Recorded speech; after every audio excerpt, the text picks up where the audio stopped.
coming here today to, as I launch Triple Threat. I'm very excited. It's my second book in my series. My first book was out in 2015. This one came out, it's a little bit longer than I was expecting. I was hoping to have it out sooner, but sometimes life gets in the way, and so it was done when it was done. So, and it's done now. Yay! Thank you for everybody who read Encore, and that really helped to propel me forward to write the second one, and I've already started the third one, so we'll see what happens. So I'm just going to read a couple of things, excerpts from the book, and I have some friends to come up and read with me because, I'm just curious. Oh, did I get these up to you? Oh, they're over there. As well as I need my glasses because since I'm just at that age. So just to set you guys up, the first segment I'm going to read is, they're both sort of around the same part of the book, the earlier part of the book. Our murder victim is a fellow named Al Macy. He's a teacher at the high school, and he was found hanged at the school by a student. And he was also a teacher with whom Bella, my main character, was paired to do some work with as part of an artist in the program classroom. So that's how she gets involved in this particular murder. He has a partner, Glyn Radley, and Bella in this scene is pretty much having a conversation with Glyn. She's just been at the school, and somebody at the school has just made a comment to her that has made her realize that, maybe the motive for Al's murder is not what we thought it was. Maybe it's something different. So she goes to talk to Glyn to ask some further questions, and she can't get a hold of Jeffers, who is her partner, so she's doing it sort of on the sly. Something else to know as we go on with it, spoiler alert, Bella has a boyfriend in this book, and he works at the veterinary clinic, and and he has a cat named Brimstone, and this cat is, if you can imagine the meanest cat you know, and multiply that by 10, this is Brimstone. He's just the most horrible cat there ever is. So that just factors into it, and for you to really enjoy that part of it, just to know a little bit about Brimstone. So again, because there's a theatrical element to the book, I tend to script my readings as opposed to just doing them myself. So I have some friends who are going to help me. So for this, I would like Greg House, Monica Walsh, and Catherine Burke to come up. And so you guys, you're going to share one over there, and we're going to read this. So as I said, she can't reach Jeffers, and she's trying to reach Glyn. So, 3 texts to Jeffers went unanswered, and his phone went right to voicemail when I tried to call. I had an hour before I needed to be at rehearsal, and my mind was racing. Against my better judgment, I found myself dialing Glyn Radley's number. He picked up on the 4th ring. "I'm so sorry to bother you," I said. "Is now a good time?" I'm waiting to get in to see the vet. Edith is off the yams and hasn't eaten in 2 days. I don't know what to do. Do you mind if I come wait with you? Be my guest. Glyn was sitting on the front stoop of the clinic when I arrived. Edith was lying next to him. She raised her eyes when I approached, but didn't look like she had the energy to manage much else. I think they feel things much more deeply than we realize. Of course, it might be something else altogether. It's good you're having her looked at. I crouched down and stroked the dog's head. "Why are you inside?" They wouldn't let us in. The girl met us at the door in a hazmat suit and asked if we could wait out here. A hazmat suit? Not really a hazmat suit, but she was all covered up. So opened the door just enough to talk, and barely even that. That doesn't sound good. She said it shouldn't be much longer, so I doubt it's anything serious. And what did you want to talk about? I sat down on the other side of the Great Dane. "I want to ask about whether Al ever mentioned having trouble with anyone at work regarding your relationship." Because we're gay? I nodded. He shook his head. Well, I wouldn't use the word trouble. But there was something? And you have to understand, this is a pretty religious town. I mean, I'm not saying homophobic. I'm saying that homosexuality is not something a lot of people here grew up with. And I think it's still new for a lot of people. And something not everyone understands or is comfortable with. So... Al was always very respectful and careful, and he tried to keep his personal life personal. And everybody knew, of course, course, but he chose to keep it out of the workplace as much as possible. He paused, taking a moment to stroke the length of the large dog beside him. It's still not easy being gay in this world, and I'm not out at the firehouse. I mean, the boys think Al is short for Allison. I don't know what they'd have trouble with, the truth, to be fair, but it's easier just to let them think what they want. And what's this about, Bella? It's probably nothing, but it's been implied that there might have been someone on staff at the school who may have been less than accepting of Al's sexuality. I'm wondering if he ever mentioned anyone to you. What are you saying? You think Al's death was a hate crime now? No. In the back of my mind, I could see Jeffers wagging a finger at me for getting poor Glenn worked up over a cockamamie theory that likely had nothing to do with anything. I'm sorry, I don't want to upset you. I just want to be sure we've covered everything as far as Al's death is concerned. And if there is someone... There are a lot of someones. Bella, things have changed over the years, yes. People and organizations have become much more progressive and diverse, but there are still a lot of the old boys clubs out there, and education system is a big one. Al played the game for years, manipulated his personality so people wouldn't guess, endured dinner after dinner given by well-meaning colleagues as a means of introducing him to their female friends, going to gay bars in the States because he was petrified local people would find out.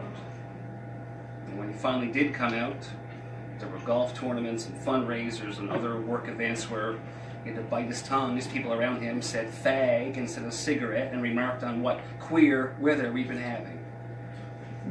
It was a constant struggle for Al.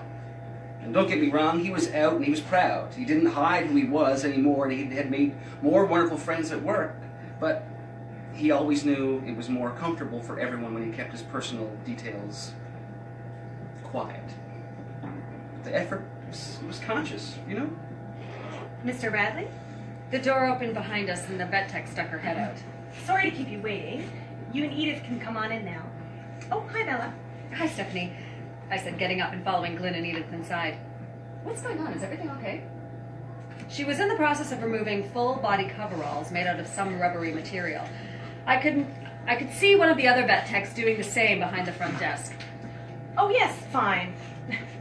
Brimstone was in for his annual physical. We didn't like to take any chances. One year, he got loose, and, well, let's just say we weren't prepared. Want me to let Paul know you're here? Thanks, Sure thing. Mr. Radley will be right with you. she said and disappeared into the back room. Brimstone? The meanest cat in the world. I don't understand how he puts up with it, Because of Laura. the girl at the front desk said. I'm sorry? Brimstone was Laura's cat. Dun dun dun dun. Dum, dum, dum.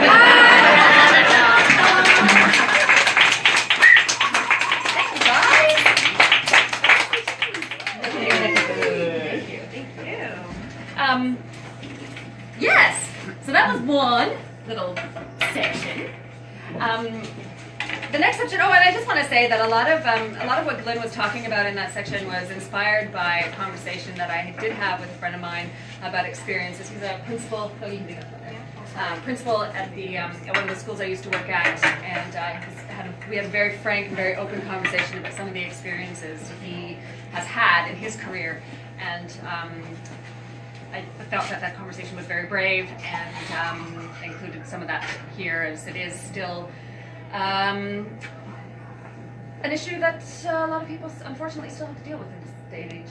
But anyway, okay, so for this next one, I have Paul Wilson and Aiden Flynn helping me out. They're going to get cozy on the thing. To set this one up a little bit, there is a fellow who has taken over Al's job, and it turns out that he and Al had a bit of a past, which we learn about. Bella, there's something a bit off about this guy. This is Vince Leduc. He's the new teacher, and something a little bit off about him. Bella seems to be pushing him as a suspect. Jeffers, her partner, is dismissing it. She doesn't think that it's really he's really a viable suspect at all. So after a meeting with Glenn, Jeffers thinks, maybe this guy is worth checking out after all, so why don't I'm going to pop into the school and just see what kind of feel I can get off this guy. So this is that meeting. So, I was glad to see that Vince had not yet arrived when I got to the school the following morning. I'd been carrying the stolen photograph with me for what seemed like ages and was anxious to be rid of it. I just managed to slip it under his desk when he came in. You're here early? I hope you don't mind. Not at all. You can help me get the room set up. Before continuing with the scenes, I want to do some work on independent activities. These kids are so busy acting that if we get them to stop watching themselves while they're performing, it might be helpful. Sounds good. You're doing the person A, person B exercise? I asked, referring to an exercise whereby person A takes up an independent activity that is hard to do. They must have a life-altering reason for doing what they're doing and a serious consequence if they fail. Person B comes into the scene having prepared a completely different personal circumstance, such as achieving a lifelong dream or the death of someone close. A's focus is on the task and B's focus is on A. Both people have different emotional lives and are focusing on something other than themselves, which usually forces the pair to act naturally rather than theatrically. The exercise was one of Sanford Meisner's and had been adopted by many training programs to emphasize the reality of doing. I've asked them to come in prepared to be A and B. Fingers crossed. Vince said, taking a number of papers from his briefcase and depositing them onto his desk. He'd given me the perfect cue. Oops, you dropped this, I said, picking up the photograph from the floor and taking a moment to look at it. Is this you? Where'd you find that? On the floor. You probably dropped it just now when you were entering your case. I held out the photo to him. He looked at it but didn't take it. He gave an almost imperceptible glance toward the bookshelf. I immediately thought of one of those stalkers from the movies who keeps trophies of his obsessions, each one in its very specific place. Oh my goodness, I said carefully, carrying on the charade. Is this Al Macy? We were at theatre school together. Vince said, taking the picture from me. Look at us, eh? We both still had hair. He laughed and put the photo into a drawer. I didn't realize you two had such a history. Theatre school's a funny place. I don't know about your class, but mine was together every day, all day, for 3 years. By graduation, we'd seen each other in all of our raw and vulnerable glory. We all felt like we'd survived something. Kind of binds you for life, you know? I was positive no one from my university days would feel that way about me. The way that Vince had just described, but I nodded in solidarity. Jeffers stuck his head in the office and I waved him in. Vince, this is... Andre. Jeffers said, extending his hand. I knew from past experience that when Jeffers withheld his last name and title, he was hoping to pass as one of us common folk. I thought his doing so here was an odd choice, as he'd already interviewed many of the students and staff in his official capacity, and he was definitely on a first-name basis with Principal Harvey. Just about anyone at the school could knock on Vince's door and his cover would be blown. I didn't know what he was playing at. I hope I'm not interrupting. Not at all. We're just going over our plan for the morning. Are you from the shore? Oh, no, I'm not theatrical. Although my grandmother said my Dead-Eye Dick was the best thing in my grade 5 production of HMS Pinafore. Dick Deadeye. Sorry? It's Dick Deadeye. What did I say? Deadeye Dick. It's not a big deal, it's just... No. It's... Thank you. All these years I've been bragging erroneously, it seems. There was a long pause, during which we all chuckled and smiled politely. just like that. Anyway, I just wanted to give this to Bella and then I'll be on my way. Jeffers gave me a brown paper bag and one of those smiles where the eyebrows raise so high you think they're going to recede into the hairline. Some leftovers. Bella's nuts for my wife's cooking. Vince looked at me. I shrugged and nodded in agreement. The whole situation was so incredibly awkward, I wanted to climb into the lunch bag and die amongst its contents. Okay then. Jeffers said with a clap of his hands. My work here is done. He and Vince said their goodbyes and I saw him to the door. What the hell was that? Meet me outside in 5 minutes. I have a class It'll starting. be quick. They haven't even done the anthem yet. You'll be back in time. I nodded and went back into the office. A few seconds later, my phone vibrated, notifying me of a text message. It was from Jeffers. The guy's a psychopath. He's an egocentric, highly self-assured. Did you see how he corrected me?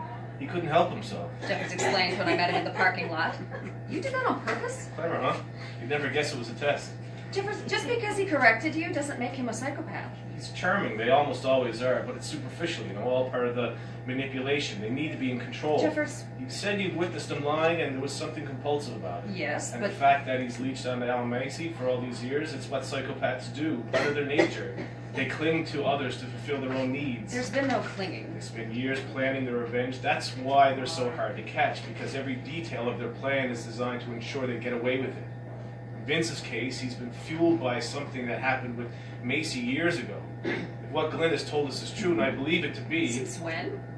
You haven't seen Vince as a viable suspect. He's been nothing more than a pet project of mine. It's true, but now that I've met the man, I can see things more clearly. And what you see is a psychopath. Maybe not full-blown, but there are definite tendencies. You barely spent 10 minutes with the guy, and half that time was spent debating the cast list of a Gilbert and Sullivan operetta. Bella, it's my job to recognize people like this. You're a homicide detective, Jeffers, not a psychologist. I don't care how much training you've had or how good you think you are not qualified to decide if someone is a psychopath, a sociopath, or a telepath in as little time as you spent with Vince. Jeffers crossed his arms and leaned against the back of the car. For a few moments, neither of us spoke. A lot of psychopaths have jobs and relationships. Jeffers said petulantly. I looked at Jeffers and shook my head. He exhaled loudly and ran his hands through his hair. You want to tell me what this is all about? This isn't like you. He let his arms fall to his sides resignedly. Getting heat from Morris. He wants to see movement on this case, and all I seem to be able to give him are half-baked theories. Well, psychopaths aside, I do think you've touched on something as far as Vince is concerned. Jeffers raised his eyebrows. I think you're right about something happening between him and Al years ago. My guess is it was when they were at school together. You think you can find out? He keeps his cards pretty close to his chest. That's another sign. Shut up. Jeffers nodded and turned to go. Did you really play Dick Deadeye? I thought you'd never been to the theater until last season. I was in grade 5, and I was so terrified I threw up in my shoes right before I had to go on. The pillow that was supposed to be my hunchback kept sliding down, and I could never remember which leg had the limp. Laugh as you will, my grandmother maintained to the day that she died it was the finest performance she'd ever seen, and she was a very cultured woman.